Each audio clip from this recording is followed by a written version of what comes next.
Je déguste aujourd'hui le whisky Blackened, un whisky fait en collaboration avec le band Metallica. Une idée originale et un concept du maître distillateur Dave Pickrell, qui est malheureusement décédé en 2018, pas tellement longtemps après le lancement du whisky. C'est un whisky américain qui ne se classifie pas comme un bourbon et qui a une méthode de vieillissement un petit peu spéciale. Donc, j'ai jamais goûté encore jusqu'à présent. Je vais le découvrir avec vous aujourd'hui.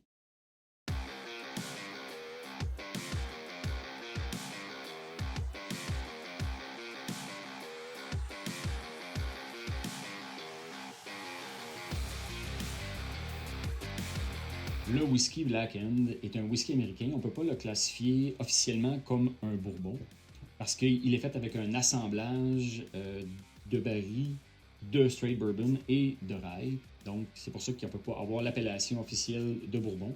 Par contre, au niveau des arômes et des saveurs, on va probablement être pas mal dans la même taille que les bourbons. Ce qui est assez particulier avec le Blackened, c'est la méthode de vieillissement. Donc, après avoir fait les assemblages, ils vont le mettre dans des nouvelles barriques pour continuer le vieillissement. Ils vont faire une finition aussi avec des barils de Black Brandy. Le Black Brandy est un brandy fait en Floride avec des tangerines. Une autre particularité du vieillissement du Blackened, c'est une méthode de vieillissement qu'ils appellent le Black Noise. Donc, ils utilisent des ultrasons à basse fréquence pour aller chercher plus d'interaction entre le bois et le whisky. Donc, on va chercher carrément juste plus de saveur de bois rapidement avec les ultrasons. Donc, ça peut peut-être les aider à aller accentuer peut-être le côté boisé du produit.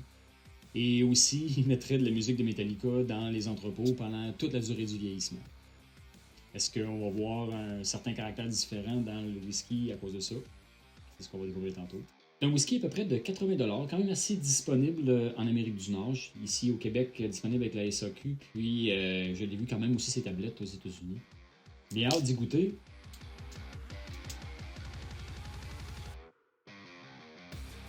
Donc, c'est là que ça se passe.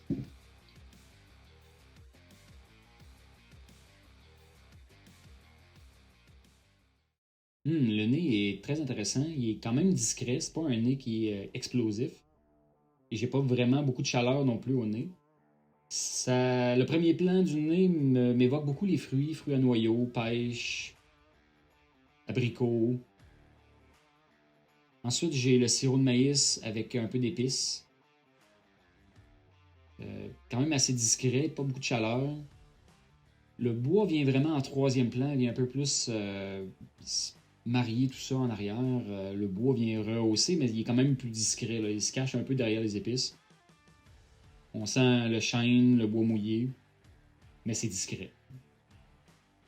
Un bon nez, mais il n'est pas explosif. Faut aller le décortiquer, faut aller en profondeur pour décortiquer le nez.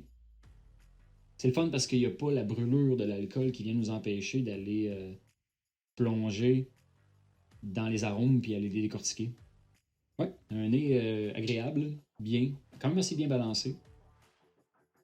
Il y a une petite pointe intéressante de chêne brûlé aussi.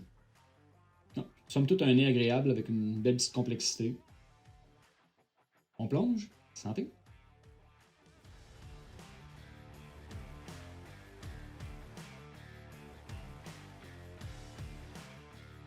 Oh, oh, en bouche, très épicé. En bouche, on va aller voir vraiment muscade, piment de Jamaïque, un peu de clou de girofle. Le chêne est beaucoup plus présent en bouche qu'il l'était au nez. Oui, c'est bon. C'est le côté rail qui vient vraiment plus dominer le palais versus que ce qu'on avait au nez. Donc au nez, on était plus dans la discrétion, dans la finesse, dans la complexité. En bouche, c'est beaucoup plus explosif. Les arômes explosent, les épices, le bois. C'est quand même aussi sucré, donc on est dans le miel, je dirais le miel brûlé. Une partie aussi des fruits à noyaux en bouche qui est intéressante. Une belle balance entre les épices, les fruits confits, le bois. La finale est pas très chaude, mais quand même assez longue. Une finale crémeuse. Sensation en bouche, pas tant huileuse, mais c'est pas sec non plus. Je m'attendais à une expérience un peu plus similaire à un bourbon, puis c'est quand même une expérience différente.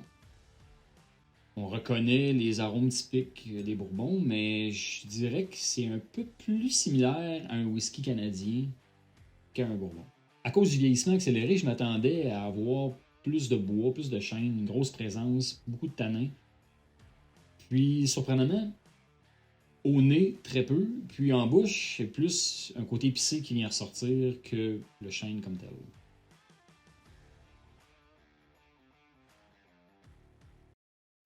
Pour récapituler, au niveau des arômes, on est dans le fruit à noyau, un peu confit, sirop de maïs, un peu de bois, un peu d'épices, un nez discret, une belle balance.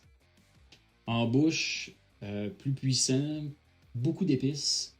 Il y a un peu plus de bois en bouche. Il y a quand même la partie fruitée, un petit peu de cannelle qui vient nous picoter la langue. Le taux d'alcool est bien balancé. Il est à 45%. En bouche, on le sent à peu près pas. La complexité quand même en bouche, là, les épices, le petit côté épicé vient donner la complexité puis la profondeur avec les fruits, le bois. Donc, un produit vraiment agréable, un produit qui se boit bien. Je dirais, c'est pas un produit très bon marché, mais à 80$, la qualité est au rendez-vous. Vraiment.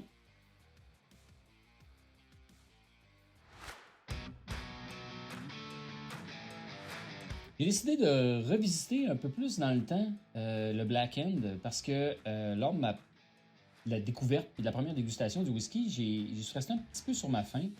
Je me demandais si c'était pas moi qui avait peut-être pas un petit défaut au niveau du palais ou peut-être pas assez en forme pour bien le décortiquer puis de l'apprivoiser. J'en suis venu à une certaine conclusion. Je pense que le petit côté marketing, le petit côté fan de Metallica qui est en moi voulait l'aimer beaucoup. C'est pas tant un whisky qui est très riche et qui est très complexe. Il n'y a pas de défaut, donc il n'y a pas de mauvaise arôme, mauvaise saveur. C'est quelque chose d'agréable. Mais pas wow. En ce qui me concerne, je m'attendais probablement trop à un bourbon. Je m'attendais probablement trop à quelque chose qui était tannique, qui avait du coffre, qui avait de la complexité, qui avait de la profondeur. Et on est plus dans le léger, c'est le miel, le vanille, le caramel, un petit peu de fruits, un peu d'abricot, de quoi de le fun, mais sans être quelque chose de puissant. Forcément, il y a des whiskies qui vont être un peu moins dans mon style, dans ma gamme. Et le Black End est un bon whisky, mais il ne sera pas ce que je recherche. Puis je recherche beaucoup les choses qui ont du tanin, qui ont de la profondeur, qui ont de la complexité.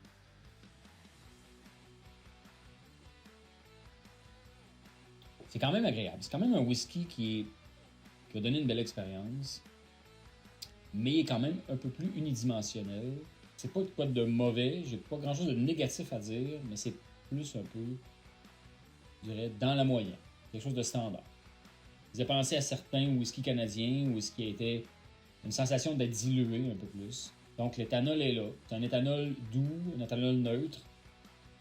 Alors c'est vraiment quelque chose de pas mauvais, mais pas wow.